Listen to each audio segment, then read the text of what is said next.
Hi, my name is Amber Ramirez-Sebree, and I will be going over the professional dispositions of learners today. Question number 1. I have worked with special education students for 16 years, and nothing warms my heart and makes my heart smile more than these kids do. I have an ethical and professional responsibility to support special education students, especially in supporting their learning and development. This is accomplished by advocating for them and working closely with others to provide data-driven materials, techniques, and lessons. I look at each student as a unique individual and plan according to their needs.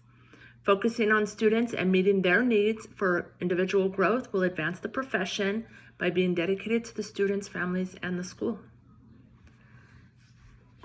Question number 2, the dispositions. I feel like I do possess and understand many of the dispositions in some capacity or another.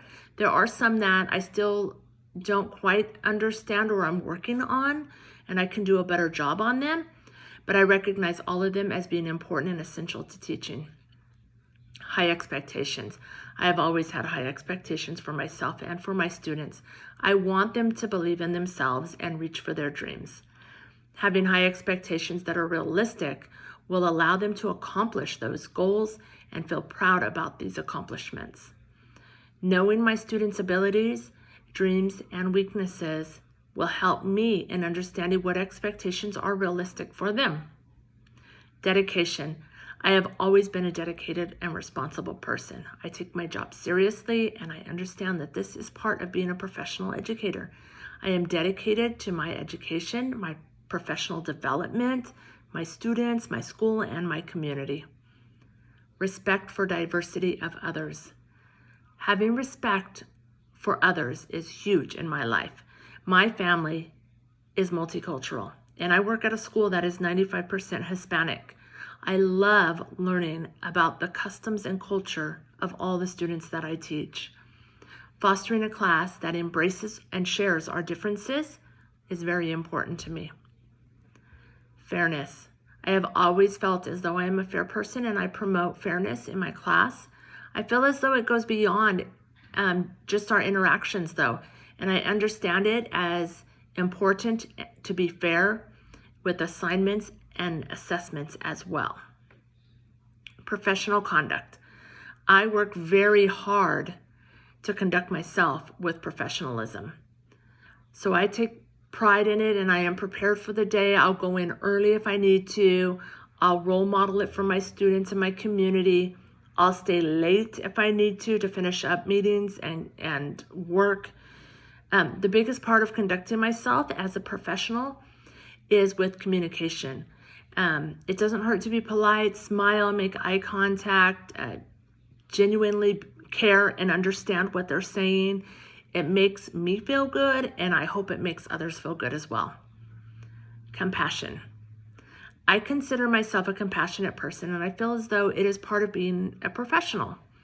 As I said, being kind, smiling, genuinely caring for others and what they're facing is part of being a professional.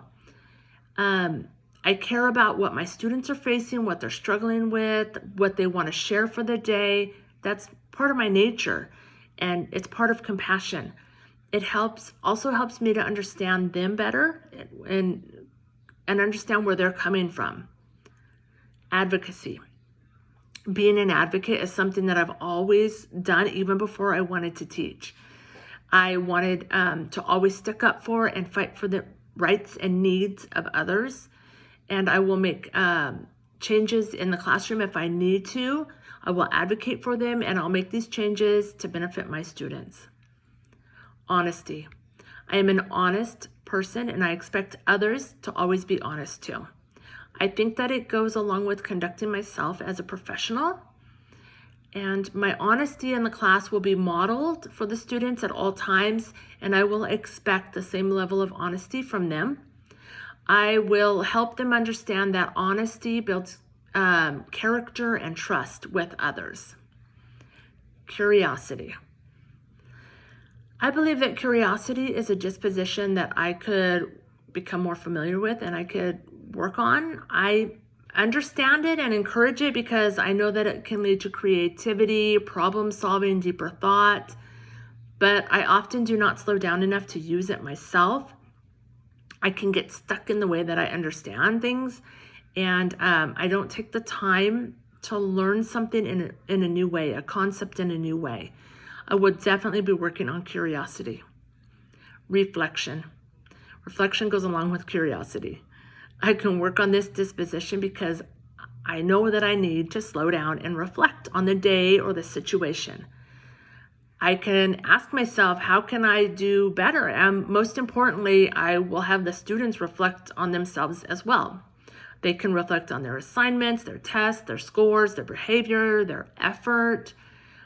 I understand that reflection can lead to personal and professional growth for myself and for my students. And we'll be working on this a lot more. Question number 3. Having personal biases for or against students will result in mistrust and failure as a teacher. It will cause havoc in the classroom. Students understand and can feel these biases even when they're subtle. Biases will lead to mistrust with families and even having to explain yourself.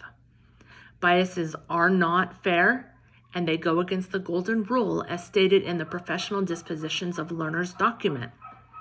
We all know that the golden rule states we should treat others as we would want to be treated.